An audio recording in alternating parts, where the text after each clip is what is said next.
Perkenalkan, nama saya Aksana Nadia, NIM 224881185, Prodi PGSD kelas 1A.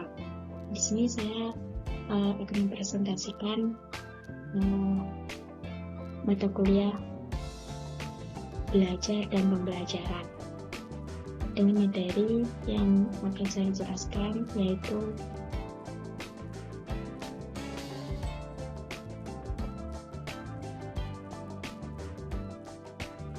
model-model pembelajaran inovatif. Yang pertama, pengertian dari pembelajaran inovatif, yaitu suatu proses pembelajaran yang dirancang sedemikian rupa sehingga berbeda dengan pembelajaran pada umumnya yang dilakukan oleh guru. Pembelajaran inovatif lebih mengarah pada pembelajaran yang berpusat pada siswa. Proses pembelajaran dirancang, disusun, dan dikondisikan untuk siswa agar belajar. Artinya, pembelajaran ini lebih memberikan peluang kepada siswa untuk merekonstruksi pengetahuan secara mandiri dan dimediasi oleh teman sebayanya. Selanjutnya,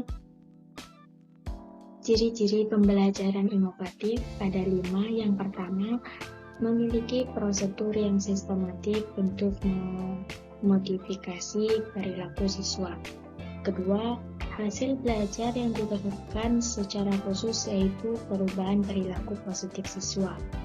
Yang ketiga, menciptakan lingkungan belajar secara khusus dan kondusif.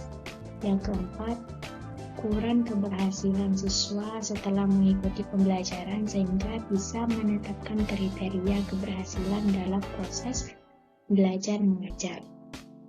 Terakhir, interaksi dengan lingkungan agar mendorong siswa lebih aktif dalam lingkungannya. Selanjutnya,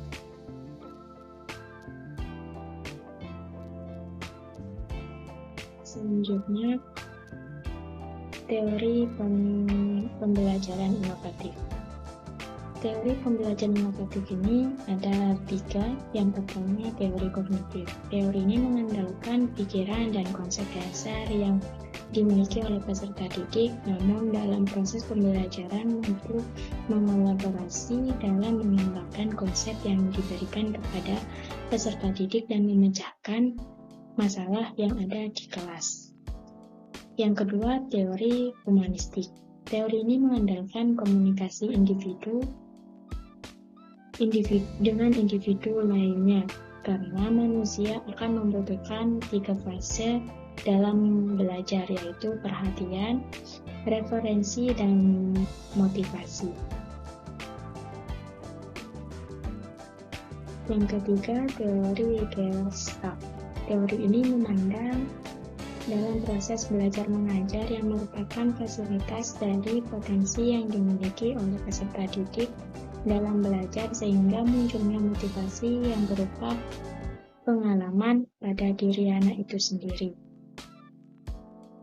Next.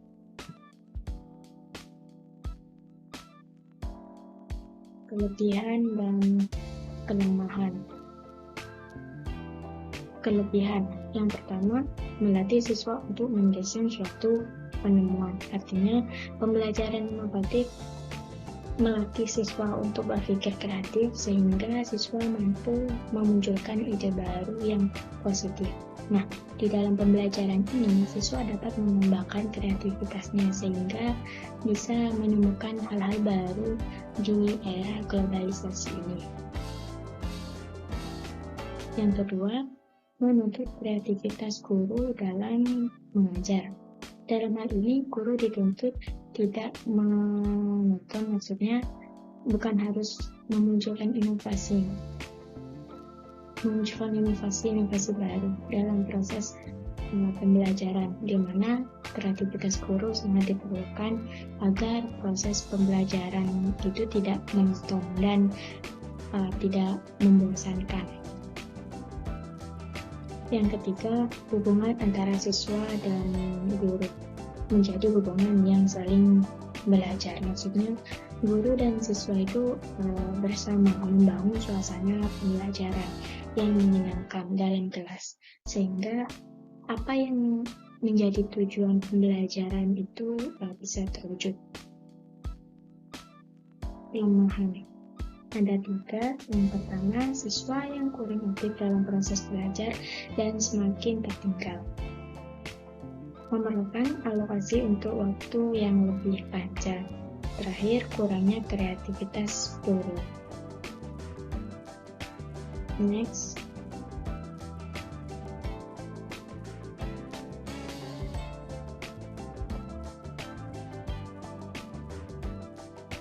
Manfaat pembelajaran inovatif. Yang pertama, dapat menumbuh kembangkan pilar-pilar pembelajaran pada siswa, antara lain learning to know atau belajar mengetahui, learning to do belajar berbuat, learning together belajar hidup bersama, dan learning to be belajar menjadi seseorang. Yang kedua, mampu mendorong siswa untuk melakukan perubahan perilaku secara positif berbagai aspek kehidupan, baik secara pribadi maupun berkelompok. Yang ketiga, mampu mendorong siswa untuk mengembangkan semua potensi dirinya secara maksimal, dengan ditandai oleh keterlibatan siswa secara aktif, kreatif, dan inovatif selama proses pembelajaran di sekolah.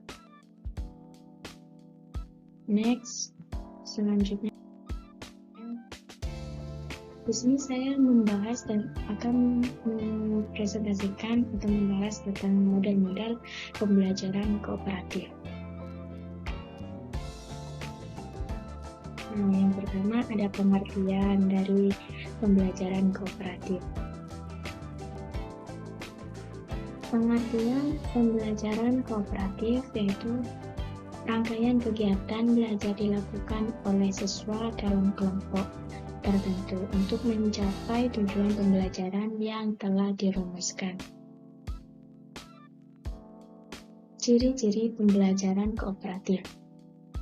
Nah, yang pertama, siswa dalam kelompok dengan secara kooperatif melengkapi materi pembelajaran sesuai dengan kompetensi dasar yang ingin dicapai. Yang kedua, kelompok dibentuk dari siswa yang mempunyai kemampuan berbeda, baik tingkat kemampuan tinggi, sedang, dan rendah. Yang ketiga, penghargaan lebih ditekankan dalam kelompok daripada masing-masing individu. Next.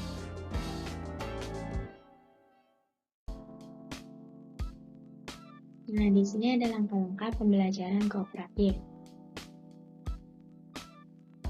Yang pertama, menyampaikan tujuan secara motivasi siswa. Artinya, guru menyampaikan tujuan pembelajarannya dan mengomunikasikan kompetensi dasar yang ingin dicapai oleh siswa. Yang kedua, penyajian informasi.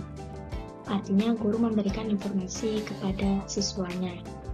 Yang ketiga, atur siswa menjadi kelompok belajar. Guru dalam hal ini memberitahukan pengelompokan siswa dalam belajar.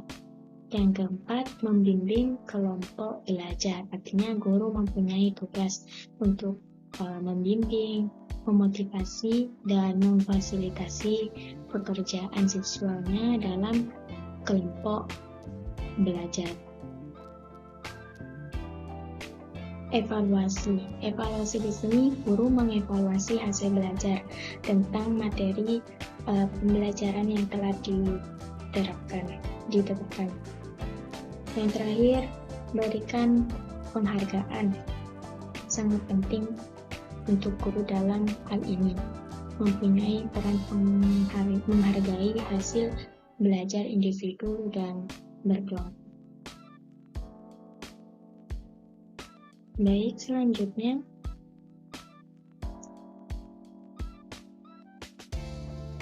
model pembelajaran berdasarkan masalah.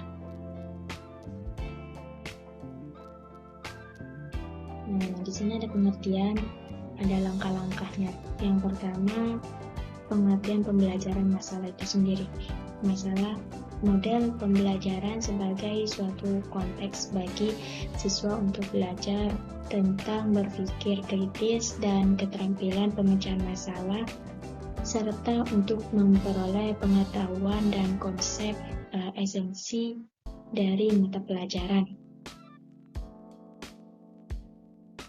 Peran guru dalam pembelajaran masalah ini yaitu sebagai fasilitator dan membuktikan asumsi, juga mendengarkan perspektif yang ada pada siswa sehingga berperan aktif di dalam kelas pada saat pembelajaran. Langkah-langkah pembelajaran masalah. Yang pertama, orientasi siswa pada masalah. Artinya guru menyampaikan tujuan pembelajaran, apa yang diperlukan bagi penyelesaian masalah tersebut, serta memberikan asumsi kepada siswa agar siswa menaruh perhatian terhadap aktivitas penyelesaian masalah tersebut. Yang kedua, mengorganisasi siswa. Artinya guru membantu siswa mendefinisikan dan mengorganisasikan pembelajaran agar relevan dengan penyelesaian masalah. Yang ketiga, membimbing penyelidikan individu maupun kelompok. Artinya guru mendorong siswa untuk mencari informasi yang sesuai, melakukan eksperimen, dan mencari pemecahan masalah. Yang keempat, mengembangkan dan menyajikan hasil. Guru membantu siswa dalam perencanaan hasil yang sesuai dengan tugas yang diberikan. Yang terakhir, menganalisis dan mengevaluasi proses dan pemecahan masalah. Artinya, guru membantu siswa untuk melakukan revisi terhadap penyelidikannya serta proses pembelajarannya yang telah dipaparkan. Next, selanjutnya, macam-macam metode pembelajaran. Nah, yang pertama, metode ceramah. Sebelum membahas tentang metode ceramah, di sini metode pembelajaran itu sendiri merupakan suatu cara yang digunakan oleh guru untuk mengimplementasikan materi atau rencana-rencana yang sudah disusun secara sistematis agar dapat berinteraksi dengan siswa untuk mencapai tujuan pembelajaran yang diharapkan. Yang pertama, metode ceramah. Metode ceramah ini merupakan cara penyampaian materi pelajaran secara lisan oleh dosen kepada mahasiswa. Jadi, tujuan metode ini untuk meningkatkan daya ingat, konsentrasi siswa sehingga siswa dapat menyimpulkan dari materi yang sudah didapat dari dosen tersebut. Yang kedua, metode tanya jawab. Metode tanya jawab ini cara guru menyajikan pelajaran dalam bentuk pertanyaan yang dilakukan oleh dosen kepada mahasiswa maupun sebaliknya. Jadi tujuan metode tanya jawab ini untuk melatih mahasiswa berpikir dan berbicara secara sistematis. Yang ketiga, teori. Yang ketiga, metode diskusi. Metode diskusi ini cara untuk mengumpulkan pendapat atau membuat kesimpulan disertai dengan menyiapkan atau jawaban untuk memecahkan suatu permasalahan. Tujuannya dari metode ini adalah untuk memecahkan suatu permasalahan. Yang keempat, metode kerja kelompok.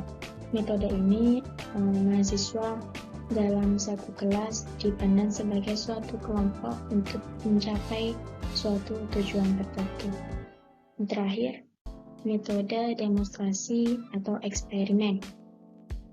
Cara penyajian pembelajaran dengan cara memperagakan atau mempertunjukkan kepada mahasiswa tentang suatu proses, situasi, ataupun suatu percobaan. Tujuannya yaitu untuk melatih mahasiswa mengkonkretkan informasi yang bersifat abstrak dan mengembangkan kemampuan pengamatannya. Next. Sekian, terima kasih.